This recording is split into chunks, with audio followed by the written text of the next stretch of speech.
What's up, guys? It's KB. Make sure you subscribe to the Underground Sports Philadelphia YouTube channel. Click the bell icon down below so you don't miss a single video from us. And thanks for tuning in to another video from Underground Sports Philadelphia. Now let's get into it. Philadelphia, baby, you're going to love it. Best sports fans in the world.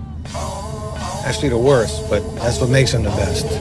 What is going on, everybody? Welcome into episode number 789 of Underground Sports Philadelphia, presented by the city of Vineland. It's your boy KB coming at you solo dolo to get your Victory Monday started off on the right foot, on the left foot, and moving forward on the road to victory, because that's right, our Philadelphia Eagles win again and go into the bye 6-2 with a 38-20 BTA ass-kicking of the New York Giants. We'll talk about that.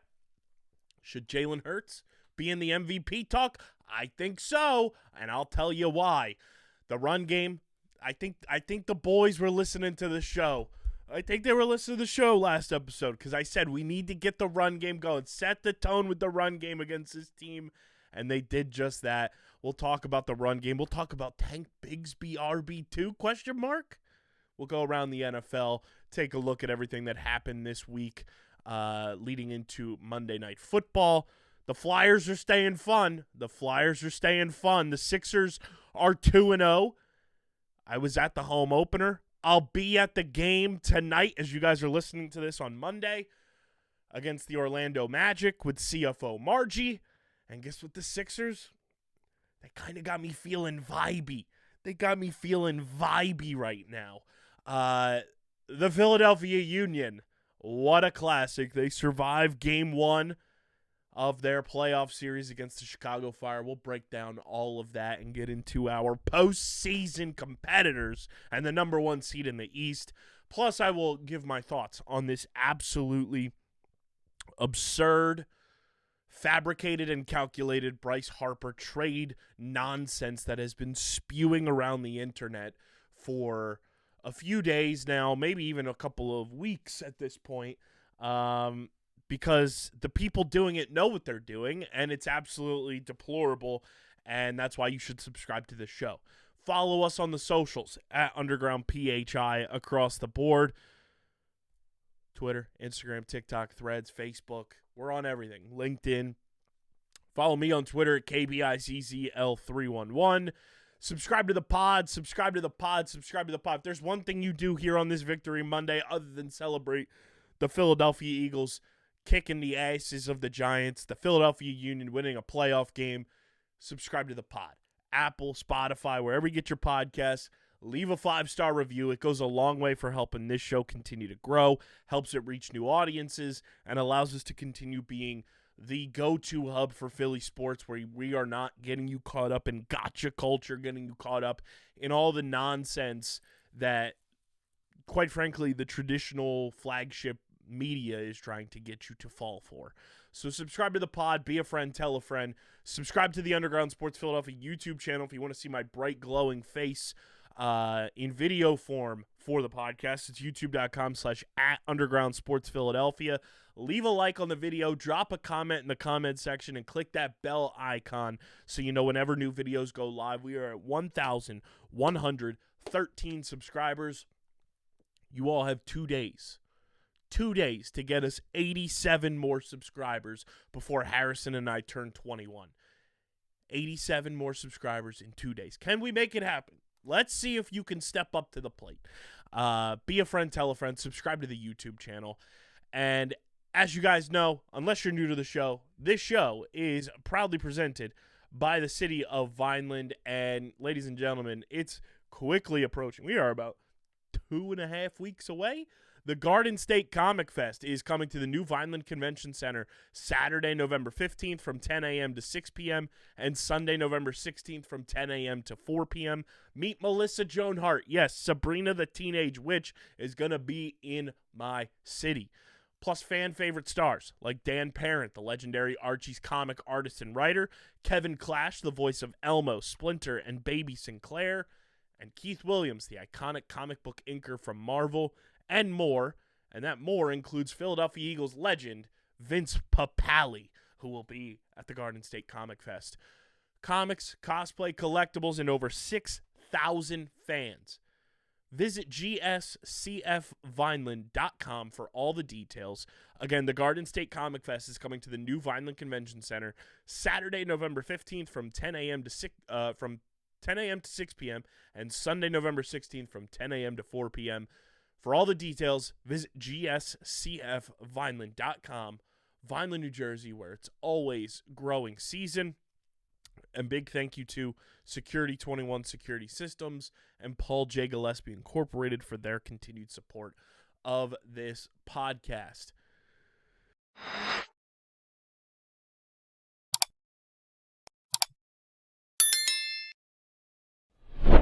Hello, I'm Mayor Anthony Fanucci. Vineland, New Jersey offers both a great business location and an outstanding quality of life. But don't just take my word for it, the experts agree. We're proud to be recognized as a premier food processing and logistics hub, one of New Jersey's most affordable and desirable cities, and one of the best places to retire in the country. Visit vinelandcity.org and see how our resources can work for you. Vineland, New Jersey, where it's always growing season.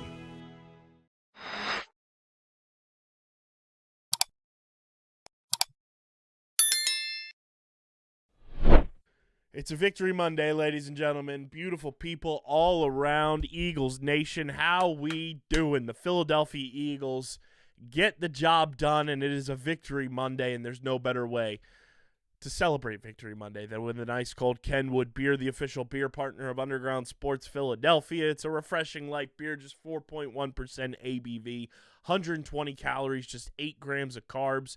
You guys can go to kenwoodbeer.com, use the Kenny Finder to see who's got Kenwood Beer on tap in the Philadelphia, New Jersey, Delaware, Pittsburgh, and Maryland areas. You can also find Kenwood Beer at your local liquor stores in those markets. Again, that's kenwoodbeer.com. Must be 21 or older to do so. Kenwood is a finer lager. Grab a Kenny for a tailgate, the big game, or just a good time. And as always, guys, remember, please drink and celebrate responsibly. The Philadelphia Eagles, in their Kelly green uniforms, remain unbeaten in those Kelly green uniforms since they returned in 2023. And they win 38-20 over the New York Giants in just wildly convincing fashion. I will get to the officiating of the overall game, but here's the thing with the Philadelphia Eagles right now, everybody. Jalen Hurts, 15 of 20, 179 yards, and 4 passing touchdowns. Saquon Barkley, 14 carries, 150 yards on the ground, and a touchdown. Devontae Smith led all receivers with 84 yards receiving. Obviously, A.J. Brown was out for this game. Jahan Dotson has the one deep ball touchdown catch, 40 yards. Dallas Goedert on National Tight Ends Day gets into the end zone twice. And Saquon also had 4 catches for 24 yards. So 174 all-purpose yards there for young 2'6" Saquon Barkley. I am here to say, as the Eagles go into this bye week 6-2, and I'm pretty sure we will have Seamus Clancy on the show on Thursday to talk about this, because when Seamus came on the first episode that he was on, we said if the Eagles go into the bye week at 6-2, we'll be totally okay. You know, it's one of those things, you're going to drop some games, but it just depended on the way you did it. Obviously, we were a little concerned after the 2 straight losses, but now convincing win against the Vikings, very convincing win here against the Giants in the rubber match. Obviously, because you only play your division twice, so there's no third game to decide things.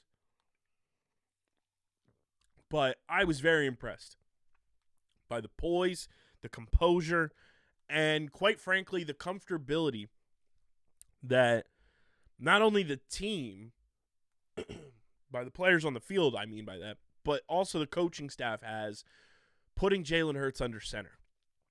I think the comfort of having him under center, not more often than not, but a lot more mixed in than we've seen in the past, has really opened up the passing game for this team. Because typically when you're under center, you're going to see a lot of run plays. You're going to see a lot of run plays, you know, handoffs, halfback draws type situations. You're going to see a lot of that.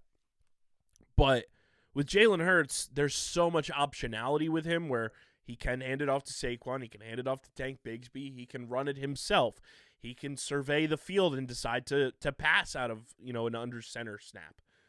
I think that optionality makes the Eagles' offense that much more potent, and you saw it on full display against the Giants where Jalen being under center not only got the run game going, but it made the defense play so honest that's when you saw the passing game thrive. That's when you saw the deep ball to Jahan Dotson. That's when you saw the passes to, Devontae Smith. That's when you were able to see Jalen Hurts really thrive as a passer. And you guys know me. I am full-blown, Jalen Hurts hive. I support my guy. That's my guy right there, through and through. And just the way he's played in the last 2 games. He has 7 passing touchdowns in the last 2 games and 9 incompletions. 9 incompletions, 7 passing touchdowns. Everyone calls Jalen Hurts a glorified running back. And whenever it fits their agenda, that's the perfect go-to line. That's the perfect thing to bring up is Jalen Hurts can only push. He can only do this, that, and the third. But when he goes out and has a passing game like this, like he had against the Vikings, like he's had in the past, throughout his career, like he did in the fucking Super Bowl, crickets. Crickets. No one wants to talk about it. And that's because their little agenda, their little narrative no longer works. So when you see the crickets on the timeline, and when I say when you see them, it's when you don't see them because they go quiet, they go silent.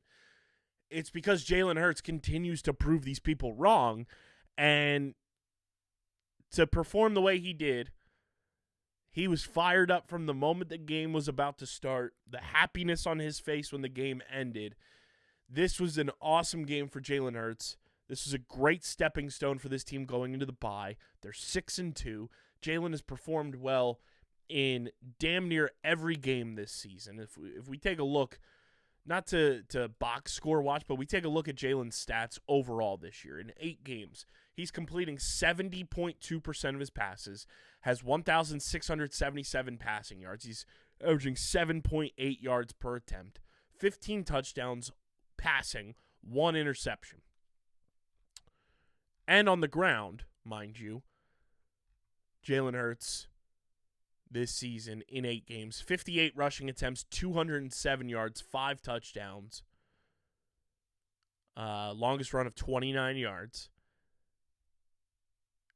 I mean, he's doing it all and doing it efficiently. And you look at, just his overall body of work this season. The fact that he's completing 70% of his passes while also unleashing the deep balls, passing the football down the field. In years past, especially in 2023 when, he threw for the most yards in his career, but he also had 15 interceptions that year.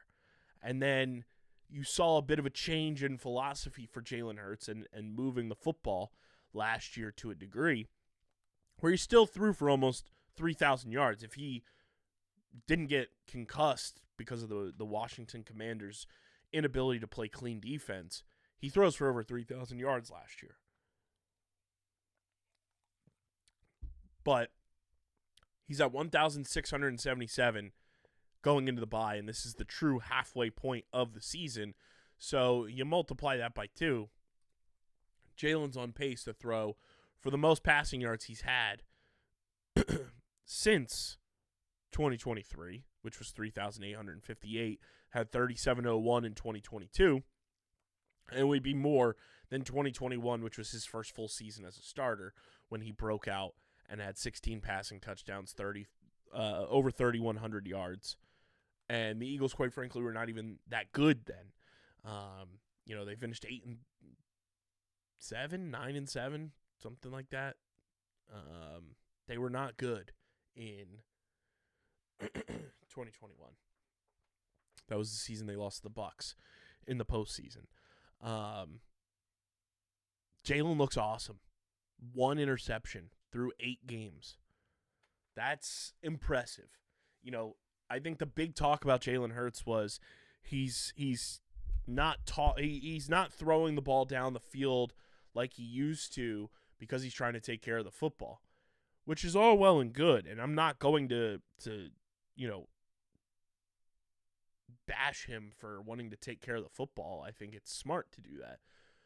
But when he's also taking care of the football and unleashing the football down the field like he did to Jahan Dotson, like he did to A.J. Brown and Devontae Smith against Minnesota, like we've seen him do, you know, in a bunch of games this year and a bunch of games in the past, it's pretty damn impressive how well he has performed this year. And to be 6-2 at this point in the season,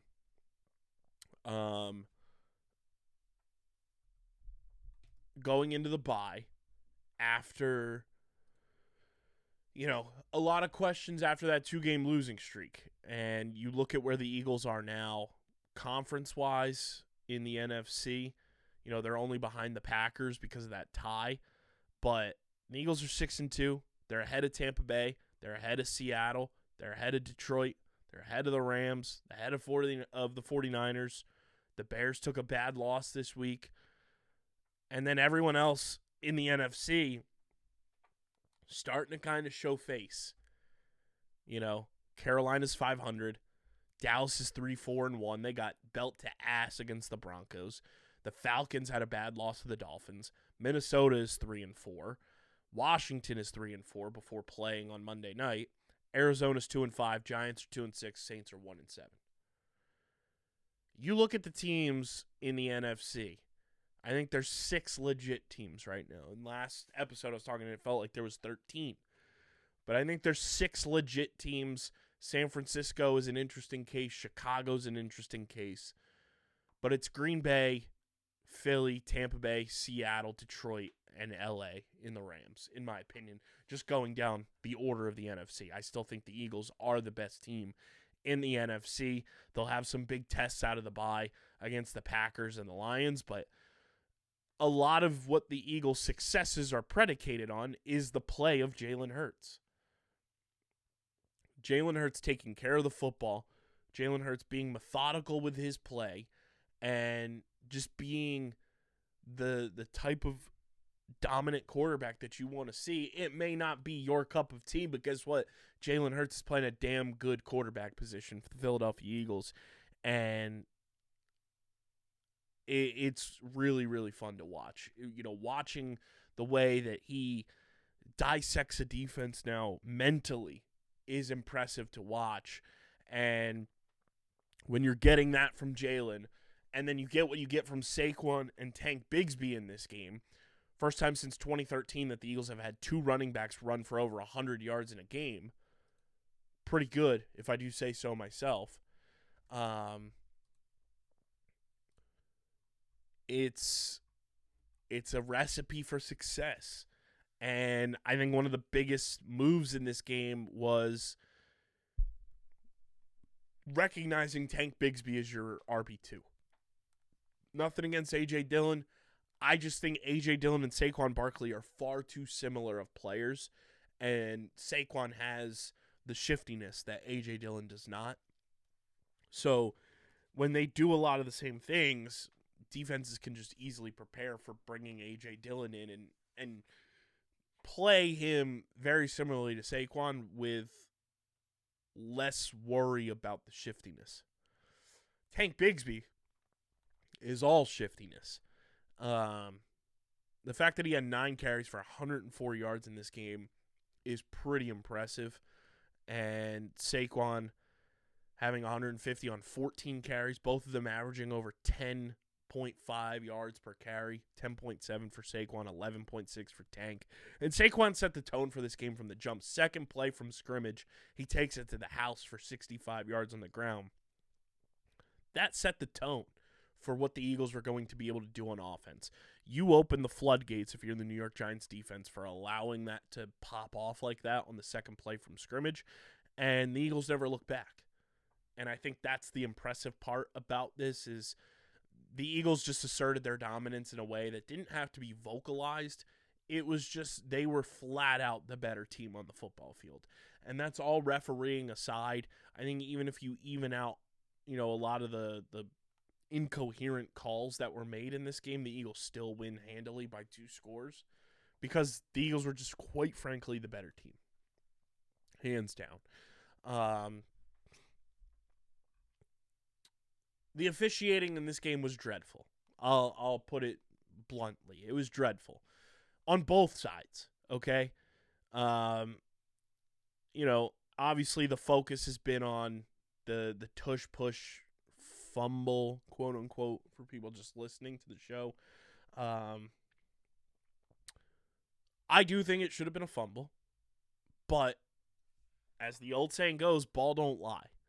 And if the ref is going to call it that way, the ref is going to call it that way. People that are upset with the tush-push on that play are, quite frankly, just ignorant to the situation. That's not the fault of the tush-push. That's the fault of the officials. That's the fault of the referees for not knowing how to call the play. That's on them. They have to be better. That's not on the Eagles' ability to run the play. Does Jalen Hurts have to be smarter about not reaching out because he's not going for a touchdown there? Absolutely. But at the end of the day, the hatred and the venomous, takes and everything about that moment, direct that to the officials. That's nothing to do with the tush push. That's on the officials. The OPI I was totally fine with. People freaking out about that. Go back and watch that play. If you watch that offensive pass interference play, the reason Quinyon does not get flagged is because Darius Slayton pushes off of him before Quinyon pulls the jersey. If anything, it should have been nothing, but the initial contact is that push, so therefore that's going to draw the flag. I don't know why that was difficult for people to understand and process, but that's the letter of the law when it comes to OPI. The initial contact, you see the arm extend from Darius Slayton to push off of Quinyon Mitchell, and that is what leads to him pulling his jersey because he gets pushed off on. I don't know why that was such a difficult thing to understand, but it's the letter of the law there, and I had no issue with that call. Brian Dable is the biggest poo-poo pants in the world. My goodness. I've never seen someone just get so rattled and angry and also not know the rules. He cost his team a timeout for challenging something that couldn't be challenged. That was crazy. I get Buddy is fighting for his job, but good grief. I'm so happy he is not a coach for a team I root for. He got his poo-poo pants like no other. The fact that a whistle was blown during a field goal attempt for the Eagles that Jake Elliott ends up missing, and then there's no context or no explanation as to why, is crazy. And this is why I say all the time there needs to be penalties that are harsh on referees. Referees, I get it's a difficult job, but you are paid to do the job. And if you're not going to abide by what you are taught in order to officiate games at the highest level, I'm sorry, I'm going to need some sort of repercussions for you being bad at your job. That would be like you, me, your mom, your dad, your sister, your brother, your cousin, your aunt, your uncle, whoever, walking into their job, walking into your job, walking into my job, and underperforming and expecting there to not be some sort of consequence for the underperformance. I just don't understand. I get that referees are independent contractor types. They're not league employees, so it's a difficult line to toe. But at some point, there needs to be some sort of demotion process, some sort of suspension process for officials that blatantly are incapable of performing at a high level for their job. The incompetence is at an all-time high. And I just don't understand why it's so difficult, especially with today's day and age. Not saying you need to be able to challenge everything, but you have so many cameras. You have replay assist, which I think is a great addition to the NFL. You have so many different side officials now. I don't understand why it's so difficult to know your role, do your job, and make things run smoothly. Because that whole process, too, with Dable trying to challenge something that could not be challenged, that should have been a delay of game penalty. You know, you can't do that in the game. Why are you delaying the game further? The officiating was terrible. No doubt about it on both sides. There were plays that the Giants should have had. There were plays that the Eagles should have had. And, you know, you look at the penalty discrepancy, I don't think it was all that crazy. We look at the overview here. Team stats. Penalties, 5 for 30, 7 for 54. I mean, it was pretty even with what was called. Obviously, just less yardage on the Eagles, but penalty-wise, it was pretty even.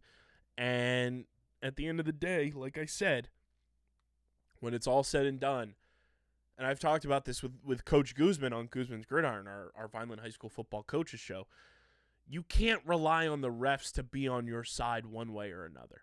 If you go into a football game like that, you're already putting yourself behind the 8 ball. And it felt like Giants fans were just like relying on the refs to be on their side in this game because there's this fugazi agenda that everyone hates the Eagles. I just think flat out the Eagles were the far superior team. Total yards wise, the Eagles almost doubled the Giants' total yardage. The rushing yards was flat out embarrassing in comparison. And obviously, Cam Scatterbo gets injured. Hopefully, he's going to be okay. That ankle injury was gnarly. Wishing him nothing but a healthy recovery. You never want to see a player go down with something at all, but especially that gruesome. And, you know, a kudos to the Eagles' defense. They were able to get after the quarterback a little bit. Jalix Hunt looked great again in this matchup. And, you know, it's what the Eagles needed. They needed that from Jalix Hunt. Zach Bond gets a sack in this game. Moro Jomo continues to dominate. Jordan Davis continues to get his. Jalen Carter gets his first sack of the season. That was the type of boost that this defense needed going into the bye, knowing that the pressures and the sacks and you know, getting after the quarterback, quite frankly, has just not consistently been there at all for this team this year. But for them to be able to go out and perform that way right before the bye and build a little bit of momentum and a little bit of just like excitement about where this team can go. This is obviously pre-Brandon Graham being back on the roster. He'll be back after the bye, but this was a great start to what I think will be a pretty important stretch for the Philadelphia Eagles coming out of the bye. Because, like I said, you look at what they have coming out of the bye, it'll be the Packers on Monday Night Football in Green Bay. Then you're home Sunday Night Football against the Lions. Then you're at Dallas, home on Black Friday, short week against the Bears. Then you go out to L.A. on December 8th to play the Chargers. And then it's the Raiders at home, Commanders at home, or Commanders on the road, Bills in Buffalo right after Christmas, and then Commanders at home. So perfect, mid-season stopgap, get A.J. Brown healthy. And everyone who speaking of A.J. Brown, everyone who is just getting rage baited by A.J. Brown and getting dummied by him, it's so funny to watch.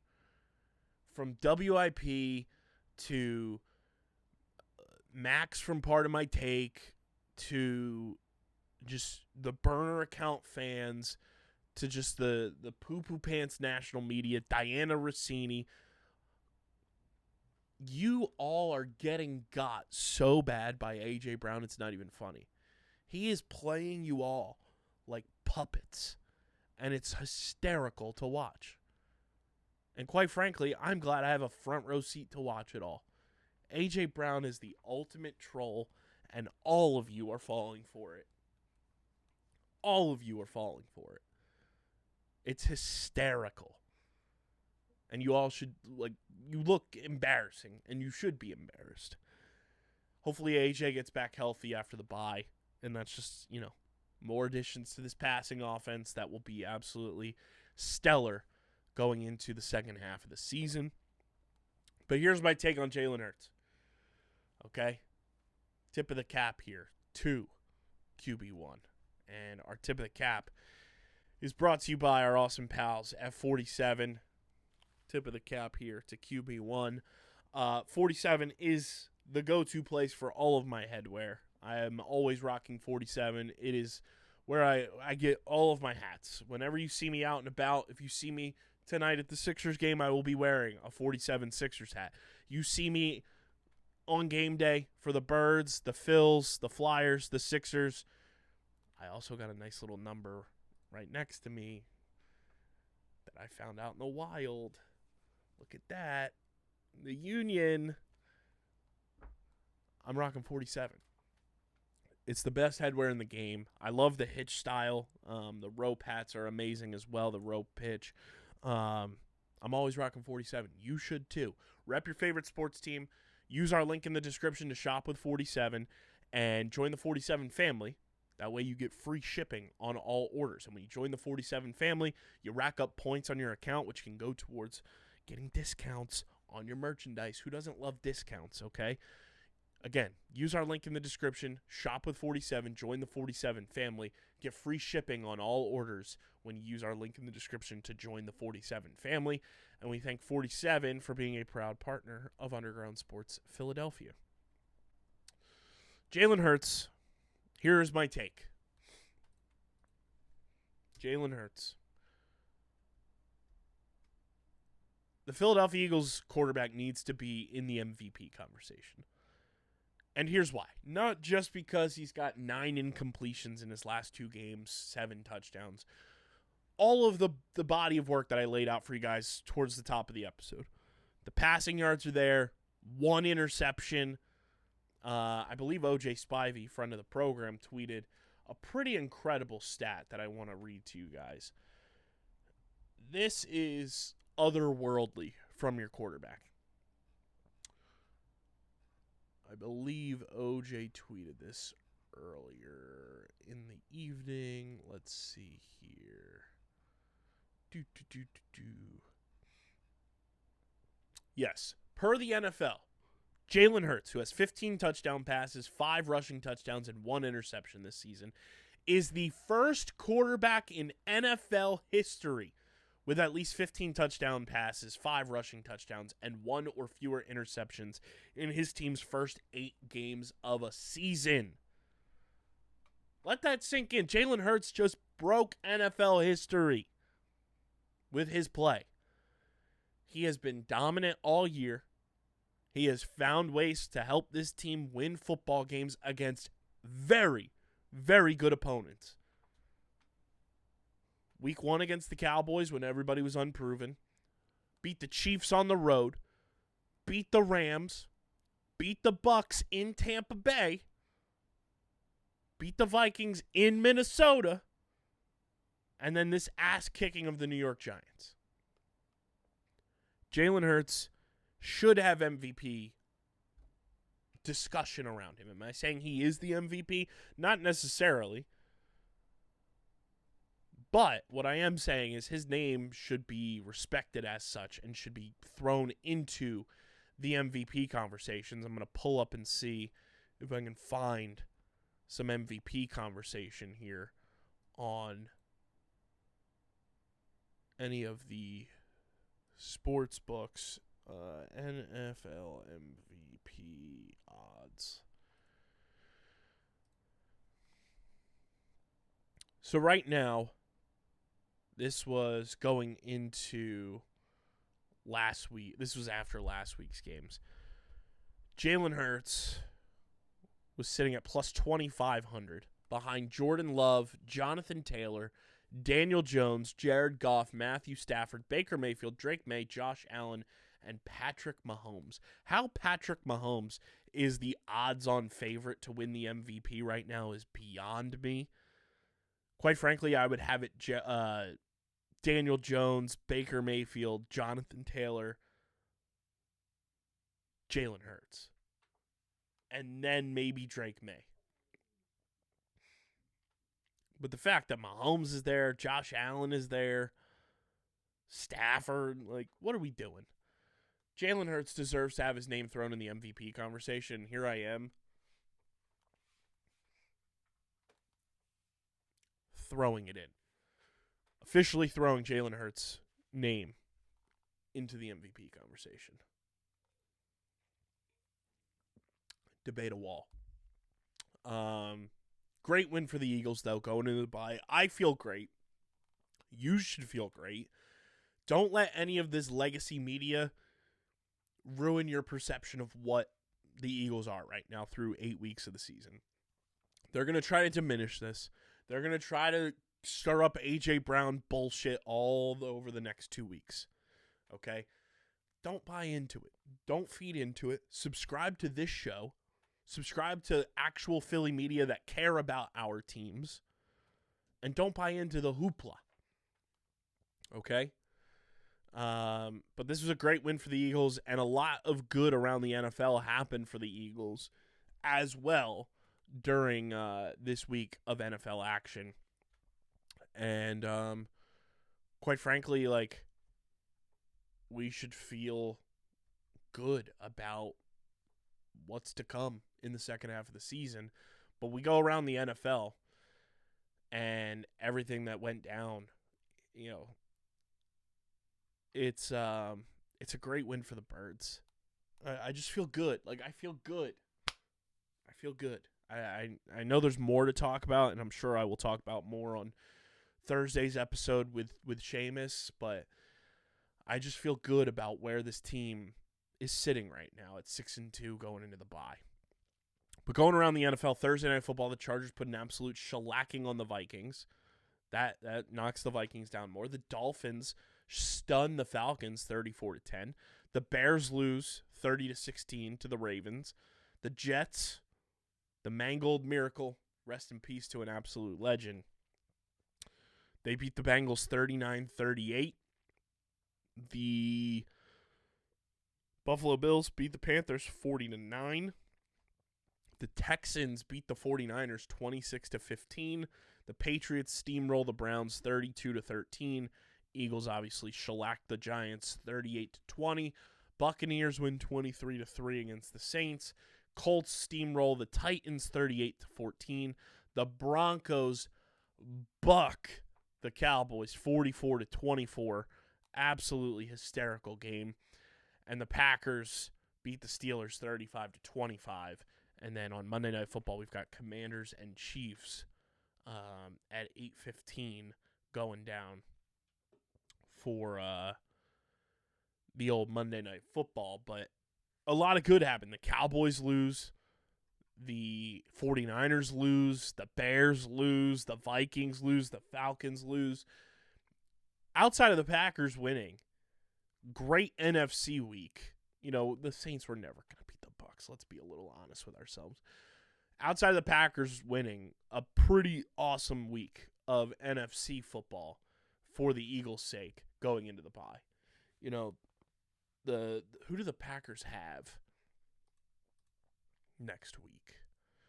The Packers play the Panthers. Okay. Not great, but, you know, the Packers still have a tough schedule moving forward. Obviously, they still got to play the Eagles. They got to play the Vikings, which is a divisional game. You can never discount that. They still got to go to Detroit. They got to play the Bears twice. They got to go to the Broncos. They host the Ravens. They got to play the Vikings twice, actually. So still a pretty tough schedule, I would say, for the Packers. But great week for the Eagles. Not a great week of football, honestly, but it's always great when the Eagles win. And it's always great to watch your favorite teams win. You can do that all NFL season long with our friends at Paramount Plus. Guys, Paramount Plus is the way to stream your favorite football team all season long. Don't miss a single second of the action. Stream your local game on Paramount Plus. Sign up for Paramount Plus using the link in the description. If you're a student now through the end of the year, you get 50% off any Paramount Plus plan when you use our link to sign up. So use our link in the description, sign up for Paramount Plus today, and get watching the NFL all season long. Don't miss a single second of the action of the NFL season streaming on Paramount Plus. And if you're a student, get up to 50%, or exactly 50% actually. I don't know why I keep saying up to. Get 50% off any Paramount Plus plan when you sign up using the link in the description. Shout out to Paramount Plus for providing the NFL for everybody all season long.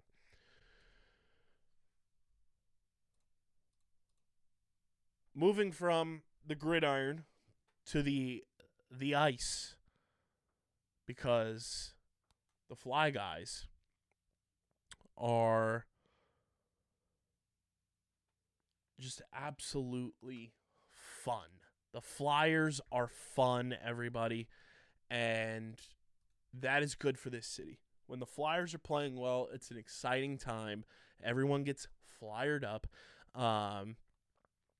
Last Monday they absolutely go belt to ass on the Kraken, 5-2. They beat Seattle in Philadelphia. They go up to Ottawa, lose a game that was just very weird. Ottawa, not a good team in my opinion right now. They're giving up a ton of goals, and it ends up being a 2-1 game that the Flyers had a bunch of opportunities and just could not cash in. And it's probably their worst loss of the season. Like, the Hurricanes game was like more of an officiating thing, so I'm not blaming that there. And the opener, I'm not too concerned with, because then they bounced back and they beat Florida in their own home opener, in the Flyers' home opener. So the Ottawa game, though, was a winnable game, and they let that kind of slip away. But then on Saturday, they go to the shootout against the Islanders and win it 4-3. They're 4-3-1 on the year. Trevor Zegras, 2 goals and an assist. His best game as a Flyer so far. Christian Dvorak, a goal and an assist. Bobby Brink had an assist. Cam York with an assist. Jamie Drysdale with an assist. Matvey Michkov with an assist. And the boys on Broad Street are buzzing. Sam Ersson, 23 saves and 26 shots against. And the Broad Street Bullies are buzzing, okay? They're 4-3-1. Same record as the Islanders, which, whatever. You take for what you will. But again, this is still optimistic October. They've played a couple less games than some of the other teams in the Metropolitan Division as well. They're playing good hockey. They're playing fun hockey. They're playing loose. They're being creative. And I think they are just like a walking highlight reel of a hockey team right now. And with the way that they're playing, with the way that the East is kind of shaping up right now in the early go, like you have Montreal at the top of the Atlantic. The Red Wings are pretty good. The Panthers are average. The Sabres are average. The Senators are average. Maple Leafs are average. Lightning and Bruins kind of mid. The Devils are very good. The Penguins are off to a hot start. The Hurricanes are good. Capitals are pretty solid. I don't think the Islanders are all that good, but then the Flyers are right there. There's a lot of good to come, I think, for this team. And you look at who the Flyers have upcoming. They've got a big test against Pittsburgh on Tuesday. They've got a nice game against the Predators on Thursday. Then they host the Maple Leafs, host the Flames, and then they go up to Montreal, go down to Nashville, and then the Senators come here, the Oilers come here. There's some good to come with this team, and I'm feeling like optimistic October is going to end on a very, very high note. And, I think we said Harrison's had 11 points for the Flyers before the Jets game, which they lost. They win the Wild game and get a full point total there. They beat the Kraken, full total point there. So that's 6 points. Or no, 4 points. You get 2 points for a win in hockey, right? The brain fog today is out of control. How many points do you get in hockey for a win? 2 points. Okay. I'm not losing my mind. I had soccer and hockey on my brain. Apologies. They got 2 points there, 2 points there. That's 4. They're up to 6 out of the 11. With the Penguins, Predators still to go. I like where they're sitting right now. Okay, I like where they're sitting right now. They're a lot of fun. I think Tocchet has them playing well. And if you're not watching the Flyers in this early go to kind of just like get a feel of a lot of the guys that are going to be on this team for the near and long-term future, I feel bad for you. Michkov is going to get his. Zegras is a demon. Bobby Brink is that guy. Owen Tippett's been on fire to start the season. And they're getting quality goaltending. Defense has been decent. Tyson Forster's been a monster. And, you know, you have guys like Christian Dvorak, who's been a very fun story this year. Couturier is still obviously Sean Couturier. And the defense is growing. They're building. You know, Travis Sanheim, Cam York, Jamie Drysdale. Like, this team is fun. Noah Cates has been awesome as well. I genuinely feel very optimistic right now. Optimistic October has me through the roof about this team, and that's crazy to think about. Will it kind of even itself out and level out? More than likely. But at the end of the day, I feel like there's hope about where this team is going, what this team is going to be able to do this year, and I just hope that we, as a fan base, embrace what this year is going to be. Like, I told you guys going into the season, I don't expect playoffs. I don't expect this team to be lighting the world on fire. But if you enjoy the growth of a sports franchise, then you will enjoy this Flyers team. And I have certainly been enjoying this Philadelphia Flyers team in the early go here in October. And I hope it only continues to grow and blossom, because this team can have so much promise, not only for the now, but for the long-term future. And when the Flyers are good, the NHL is a better place, quite frankly. And I'm looking forward to, you know, the rest of optimistic October. We'll see if we go into November with the same optimism. Let's see. Let's see if we can find a word that lines up with optimism for November. Can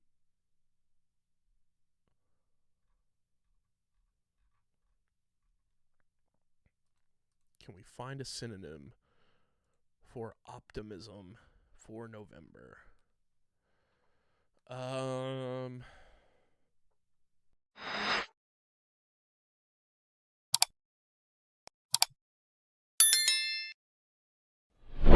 The Vineland Municipal Utilities is committed to helping your business succeed. As a community-owned utility, our focus is on service, not profit. From site planning to powering your operations, we can help you achieve your strategic goals. Whether it's a customized cost analysis of your usage needs, engineering support to ensure a smooth interconnection, or offering lower rates than neighboring utilities, we want to be your partner in creating an environment for long-term success. Vineland, New Jersey, where it's always growing season.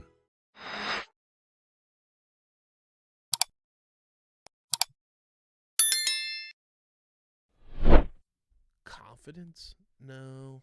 Certain. Enthusiastic November? That would be for another month, in my opinion. I like the word enthusiastic. Maybe you call it Big Trust November. Big Trust November. Who's to say? Who's to say?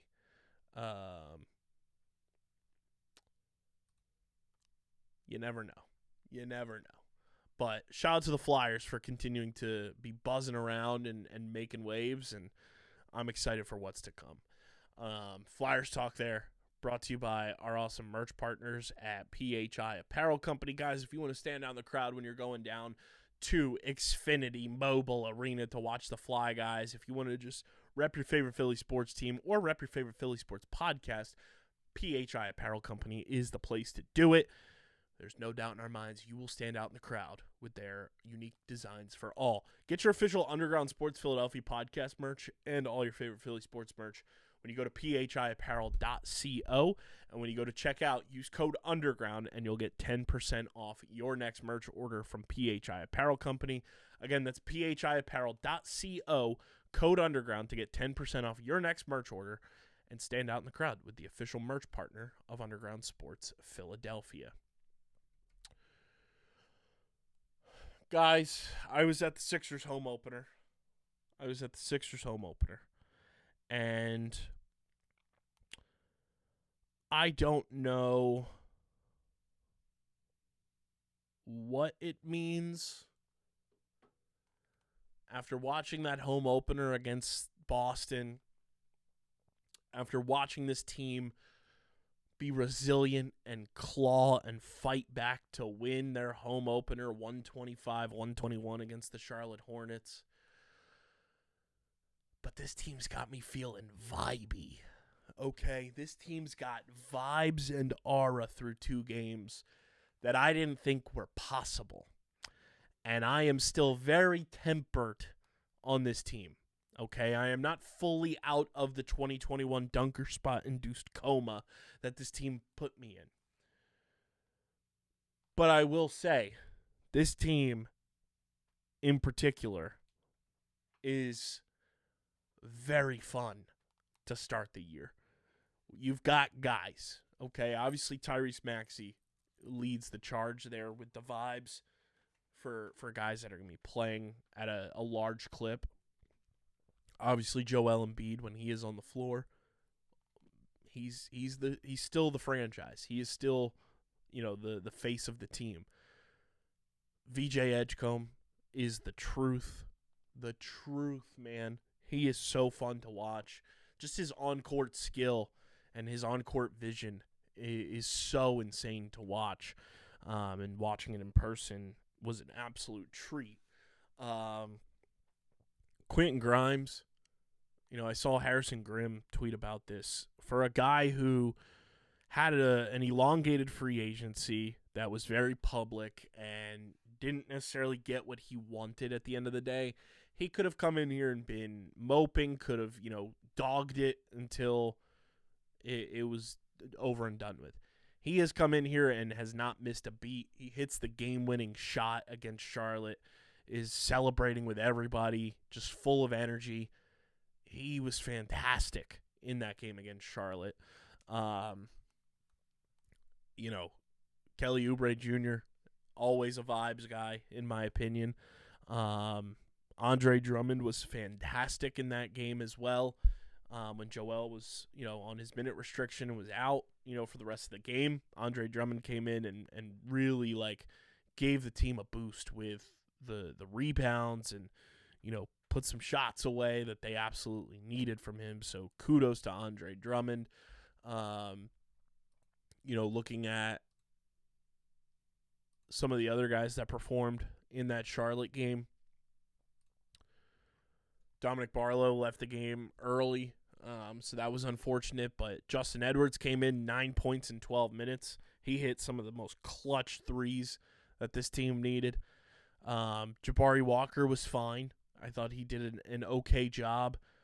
But Drummond with 13 rebounds was just absurd. Quentin Grimes, 24 points. Kelly Oubre, 19 points. Joel had 20 points in 20 minutes. Maxey had 28 points. Hit 4 threes in the first quarter. Just a great team win. They clawed. They never quit. They went down early in the third quarter. You felt a shift in the momentum, and they got outscored by 13 points in that third quarter, and they were able to claw back and kind of match it and bested the Hornets there and outscored them by 14 in the fourth quarter. But that is what you want to see from a team like this. You want to see the resiliency. You want to see the fight and see them claw. And it's going to be a big test on Monday night. I'm going to be in the building. No Joel Embiid.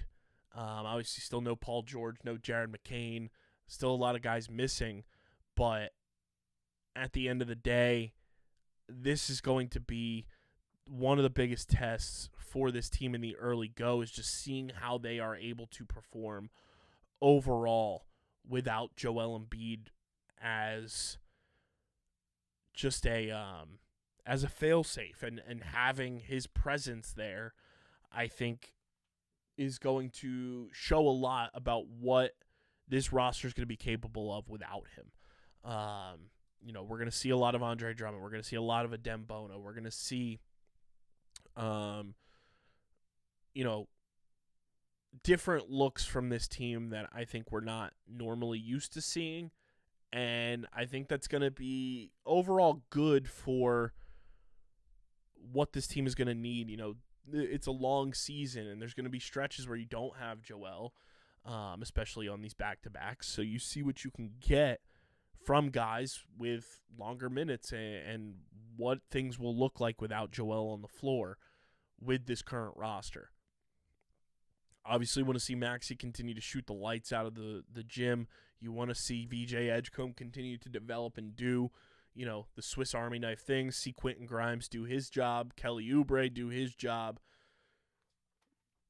I feel good, and this is a nice little get ready before NBA Cup kicks off on Friday.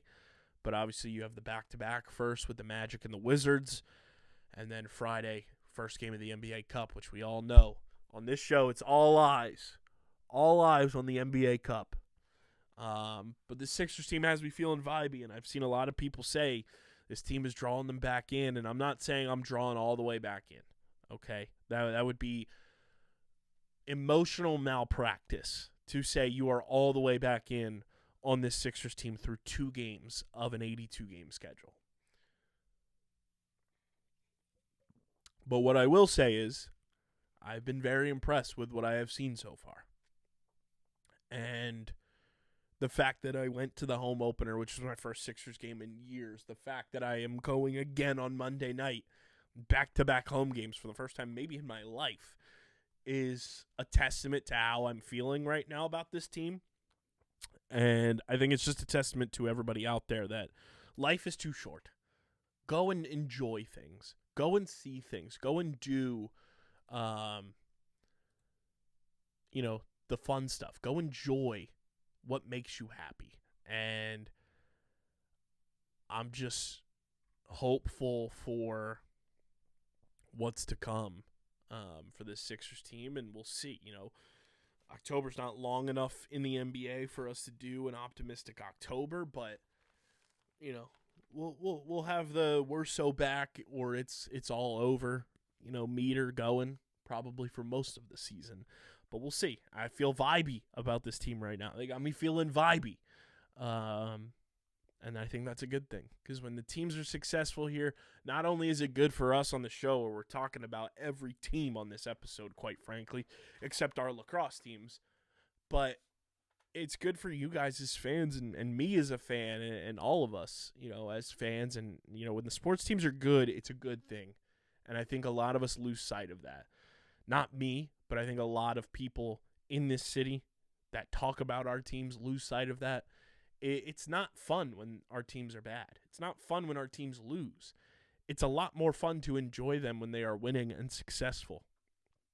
And I think a lot of people need to get back to understanding that before commenting on what our teams are doing. Last year with the Sixers, I just fully removed myself from the season because I had nothing nice to say about them. It was painful, so I didn't talk about them. And quite frankly, we were going on a Super Bowl run, so it was like, we're all in on the Birds, and it was a nice distraction. But guess what? Flyers are playing well. Eagles are playing well. Sixers are playing well. The next team we talk about are playing well. We're going to talk about the teams doing well. We are going to highlight and spotlight the goodness in this sports town, because that's what this city deserves. It's not that hard to comprehend, guys. It's really not. But the Sixers playing against the Magic tonight should be a fun matchup, quite frankly. I'm looking forward to it. Paolo Banchero, the whole crew from Orlando coming into town, and we'll see how the Sixers do without Joel Embiid. I think that is the biggest thing I'll be paying attention to tonight, is what they are able to do without Joel Embiid in the lineup and how they perform without his presence there. So we'll see. I'm excited to see what comes of a game like tonight with the Philadelphia 76ers. And our Sixers talk there is brought to you by our new friends over at Whatnot.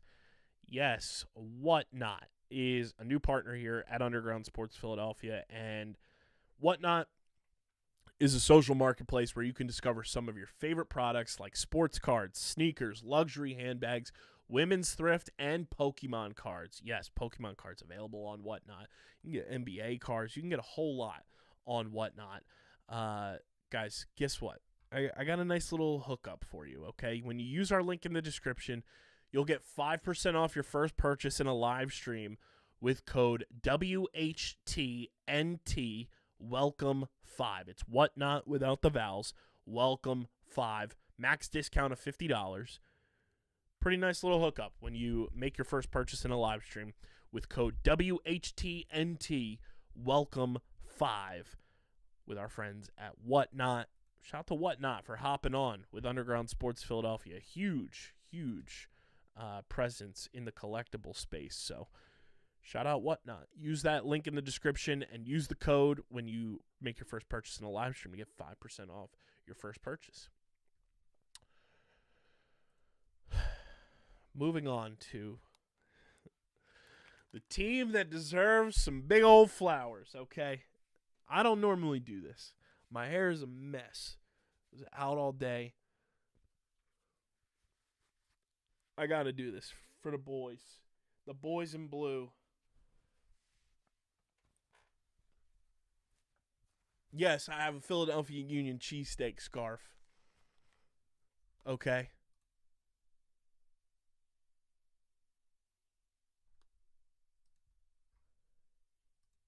Yes, I do indeed have a Philadelphia Union cheesesteak scarf. The boys in blue. What a game. What a team. What a performance.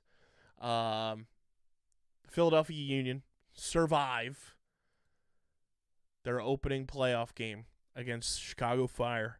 4-2 in penalties. 2-2 in regulation. Indiana Vasilev, Milan Olaski, almost back-to-back, 5 minutes apart. They score late in the game. And then Jonathan Bamba scores in the 84th minute. Of course, it had to be Jack Elliott that scores in extra time. A red card happens, and then we go to penalties.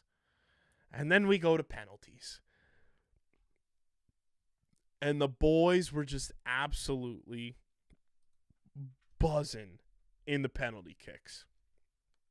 It didn't look great early on.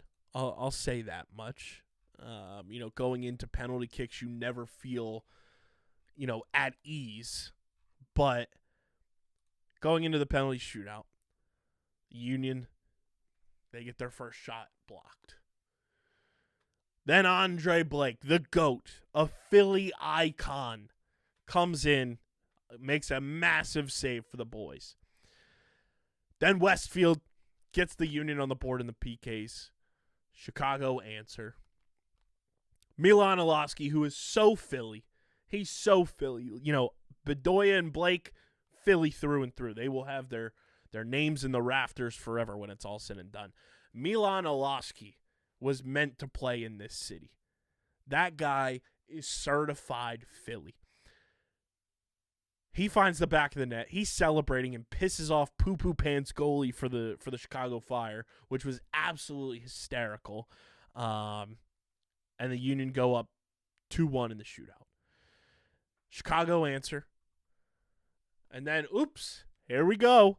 Ty Baribo scores again. 3-2.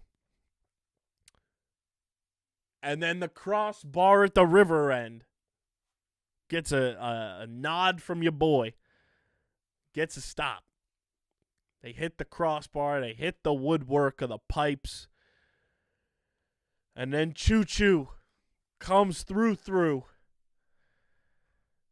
And the Philadelphia Union win game 1. And it's muy bueno, baby. It is muy bueno in Philadelphia. I mean, this team is the epitome of just never say die. Jesus Bueno with the most casual game-winning PK I think I've ever witnessed. And blows kisses to the crowd. The Union win game 1. And, you know, as much of a nail-biter as it was, this was an awesome win. This was a win that I think showcased to this team in particular. Obviously, they had the regular season success. Supporter Shield winners. They unveiled the Supporter Shield number above the Supporter Shield section at the stadium last night too, which was really, really cool. You set a club record in wins. You're the number 1 seed in all of MLS. But I think this team needed a game like this in the playoffs in particular to remind them who they are, number 1. Not that they ever forgot, but it was just like that nice little reminder like, hey, we are the shit. We are the best team in this league by far, and we can find ways to win. I also think they needed a game like this to face a little adversity, have their backs against the wall, and see how they perform. That's what the playoffs are all about. You're going to have your backs against the wall in so many of these games, especially, in this best of 3 nonsense that MLS does. But, to win game 1 at home in front of your fans, massive night. Now you go to Chicago with a game in hand, can put things away, get a little bit of a break going into the second round where everything else is just one and done. That's the thing, too. To win a game like this, when you're going to have one and done games once this round of 3 is over, you are going to need to just perform at your best. And I think when it is all said and done, this is a game that the Union will look back at, even though it is, the first game of the playoffs. They'll look back at this and say, hey, that really helped us, especially if they go on and do what we all think they are capable of doing, and that's winning a title. They are going to use this as a reminder to be like, hey, we overcame adversity. We overcame having a 2-goal lead and having it pulled right away from us and then having to go and survive penalty kicks. Having a ball hit off the crossbar. It's one of those games that I think this team in particular will truly be a catalyst for a very long and very exciting postseason run for the Philadelphia Union. And this team is just getting started. They play Chicago on November 1st, which is Saturday, I believe. Is that when they play? Going back. Matches. Saturday, November 1st at 5:30 p.m. Eastern in Chicago. And then if Game 3 is needed, it will be on Saturday, November 8th at noon Eastern. which just get it done. You win this game against Chicago in Chicago, bada bing, bada boom. It's a wrap. You're moving on. But I think this was such a good, postseason adversity game. You're up 2-0. Your former, superstar in Jack Elliott puts a dagger in you in regular time, late in the game, no less, in extra time, but in, still before penalty kicks. And it was a big adversity moment that the Union stepped up to, and they rang the bell for it. The crowd was excellent, watching from home. And I'm proud of this team, man. I'm proud of this team. They earned this win. They clawed, throughout an entire 60-plus minute, stretch of no goals for either team. They got their 2 goals. They proved that they can score in the postseason. And, they faced the adversity of Chicago scoring 2 of their own, but then they fought and battled in penalty kicks, and the Union are now 1 win away from advancing to the next round of the playoffs. And, when you look at the playoffs here, and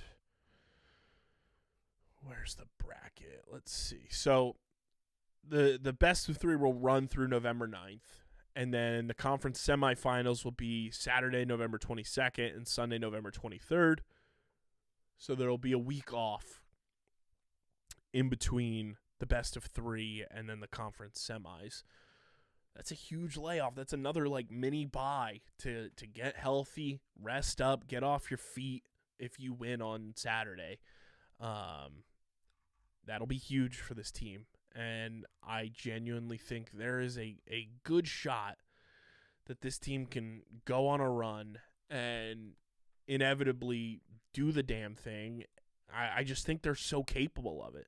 I think they're capable. And, you look at the upcoming games. Charlotte and New York play down in Charlotte on Tuesday. Cincinnati and Columbus play tonight on Monday, and you got Minnesota and Seattle and LAFC and Austin as well before everything goes down on the weekend. But there's a lot to be excited about. Miami won their game against Nashville 3-1. Vancouver beat Dallas 3-0. San Diego won 2-1. Big win for the Union. And, Chicago gets the red card in that game too, so way to be, boys. Way to be. That is a huge, huge win. I'm proud of this team. I'm excited, and I think this is a catalyst for a lot of positive things to come for the Philadelphia Union here in the 2025 MLS Cup playoffs. Doopadelphia, baby. Let's fucking ride. Let's ride. Support this team. Quite frankly, it is the simplest way to put it. Support this team because they're in the playoffs. They're in the playoffs, and you should be supporting a playoff team. Whether you're a casual or a diehard, support your postseason teams. Union Talk there is brought to you by our friends, our good pals over at Biñho. Guys, it's the next big tabletop game for your tailgates, your man caves, your she sheds, your parties, whatever it may be. You break a Biñho board out, you are going to be the talk of your event. It's paper football meets foosball for the next big tabletop flicking experience. You guys can use our link in the description, shop with our friends at Biñho, and you'll get 10% off your next order when you use code Biñho Bennett 62 at checkout. So again, use our link in the description so Biñho knows you're coming from us. When you go to checkout, use code Biñho Bennett 62 and you'll get 10% off your next order from our friends at Biñho. Get your officially licensed Philadelphia Union boards from our friends at Biñho. But shout out Biñho for being a proud partner of the podcast and powering our Philadelphia Union talk all season long. What a team. What a team. I am going to talk a little bit more here about a team that is not currently playing as I fold up my absolutely beautiful scar. I love this thing. I'm so happy I got this when I went to my first game. Going to talk about the red pinstripes, the Philadelphia Phillies. The Phils. Here's the thing. The Bryce Harper nonsense has been far too normalized and just put out there like it's gospel, and it's not. This Bryce Harper trade rumor stuff is comical to me, and the fact that the traditional media have pissed off Bryce Harper is even more comical to me. If you don't know where this all started from, it started from that goddamn radio station that is the flagship station of the Philadelphia Phillies. It was not Joel Sherman who started it. That was just the national aspect of it being amplified, and it doesn't help the situation whatsoever. But it all started right here in our backyard on fucking 94 WIP when the old midday show with adult Caillou, Joe Giglio, had Devin Caney on there. I think this was on October 15th. I saw this clip pop up on my timeline, and I said, you've got to be kidding me. I gave it the award for the dumbest offseason take of the offseason, and we weren't even 2 weeks into the offseason at that point. Going on the number one radio station, which is a travesty in and of itself that is the case, for sports talk in this city, and voicing an opinion as empty and hollow as wanting to even put the thought into people's brains that the Phillies could trade Bryce Harper this offseason is one, so blatantly stupid, and two, so poorly researched. Because I don't understand the fetish that this city has with wanting to trade people that just cannot be traded, first of all, but are the superstar talents that we have clamored for in this city for decades. Between A.J. Brown and Bryce Harper, we have clamored for a wide receiver of A.J. Brown's caliber since T.O. left this city. We have clamored for a superstar caliber player of Bryce Harper's ability to play in Philadelphia for as long as I can remember, since the end of the 07-11 run. And now all of a sudden we want to formulate, fabricate, and calculate make-believe trades because you can't talk creatively about the baseball team and what really needs to be addressed. We can't properly formulate thoughts of what really needs to be fixed about this baseball team. So we result to, hey, maybe the Phillies trade Bryce Harper? What are we talking about? It is the most outlandish thing. Do we remember how bad this team was from 2012 to 2019? In 2019, Bryce Harper was here, but it was year one, and this team was still in reconstruction mode. I'll even go back 1 year, 2018. Do we remember how bad the 2015 season was? We were sitting through 60-win seasons.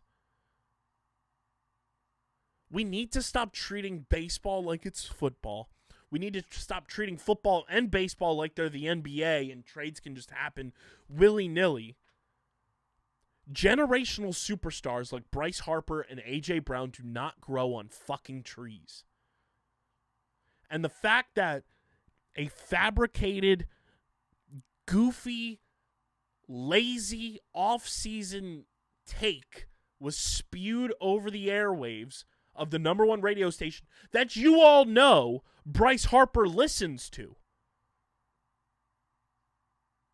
And then you want to wonder where this all comes from because you said it on the radio station the same week that Dave Dombrowski was meeting with the media. So then the media had to ask about this and ask about Bryce Harper's future, to which then led to Dave Dombrowski's comments that have now led to Bryce Harper's comments to the media about him being pissed off about Dave Dombrowski's comments because of a stupid comment that was made on the radio. I just genuinely cannot understand why the flagship station for both the Eagles and the Phillies continues to formulate these toxic bullshit narratives about the superstar players we have clamored for to be on our teams for decades. Can someone answer that for me? I can answer it. It's because they want to get callers to call in because that's what cashes their checks nowadays.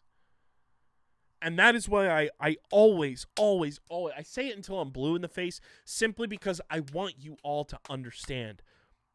Independent media care about our teams.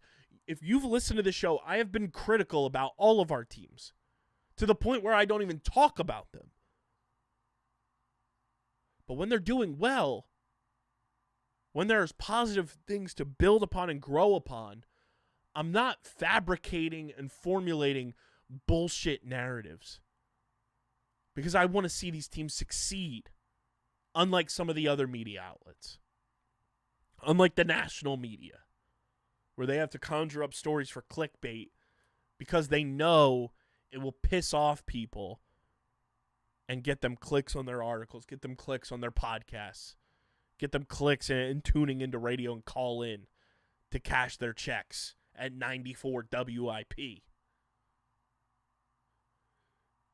I implore you, if you are pissed off about this Bryce Harper narrative being out there, if you're pissed off about the A.J. Brown narrative, if you're pissed off about Jalen Hurts narratives, please fucking subscribe to this show. Follow outlets like Philly Sports Network. Follow people like our good friend Seamus Clancy, Aaron Grugan. These people who care about our teams, who care about our athletes, and aren't just trying to get you angry and riled up so that you call in, so that you click on an article, so that you comment on a YouTube video. We don't do that shit here. We root for the successes of our teams. And in no world should there ever be Bryce Harper trade rumors. In no world should there ever be A.J. Brown trade rumors.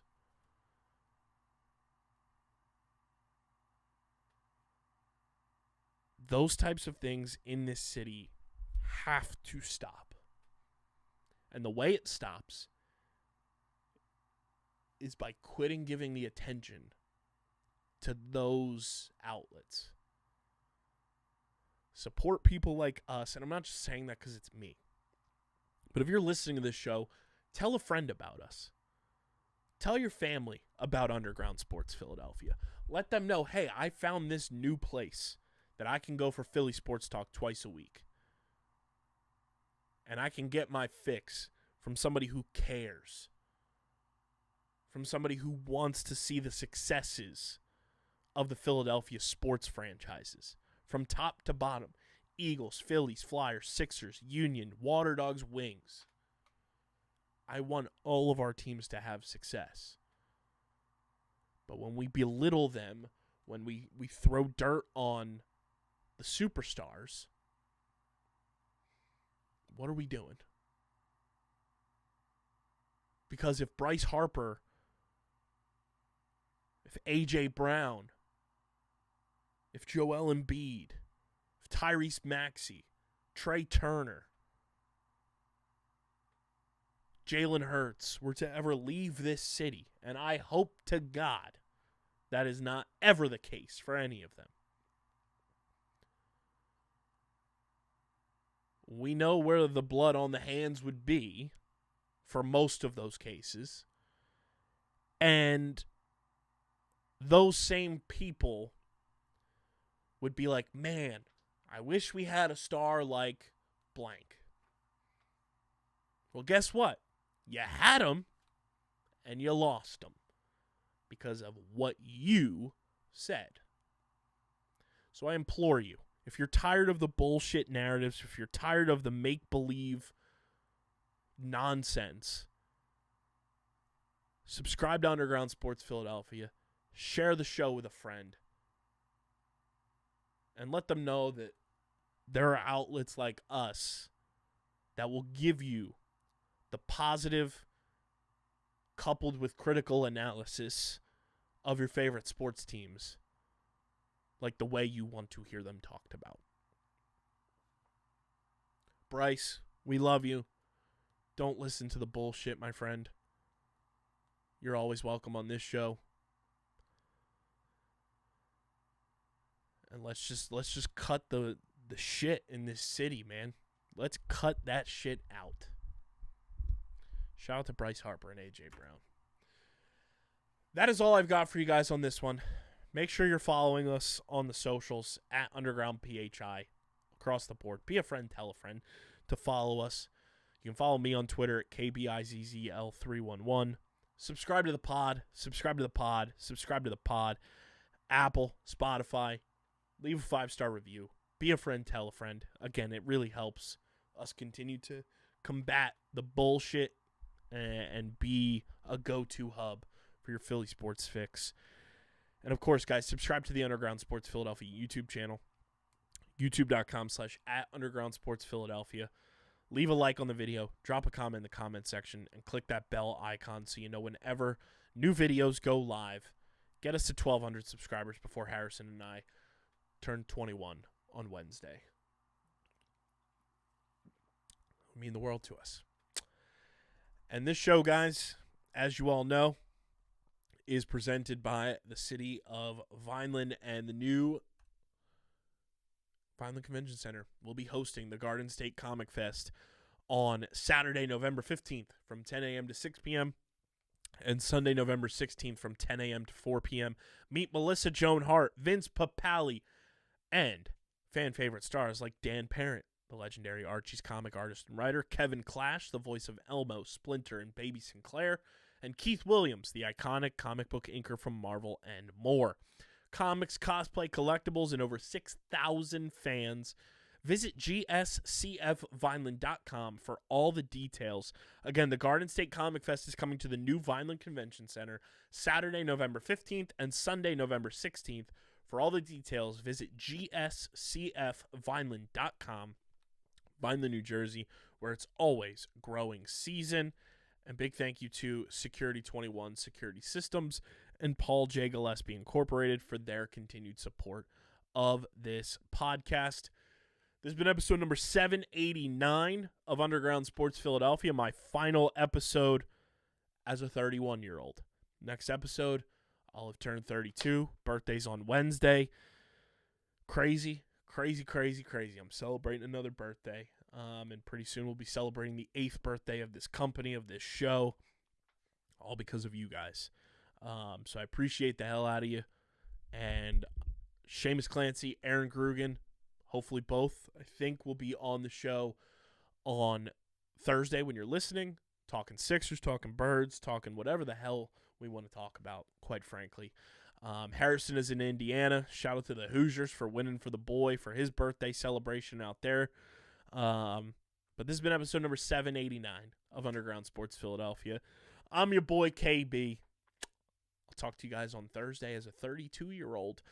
But until then, go Birds, go Flyers, Go Sixers. Go Union. Go Bryce Harper. Go A.J. Brown. I'm getting the heck up out of here, and I'm signing off. Peace.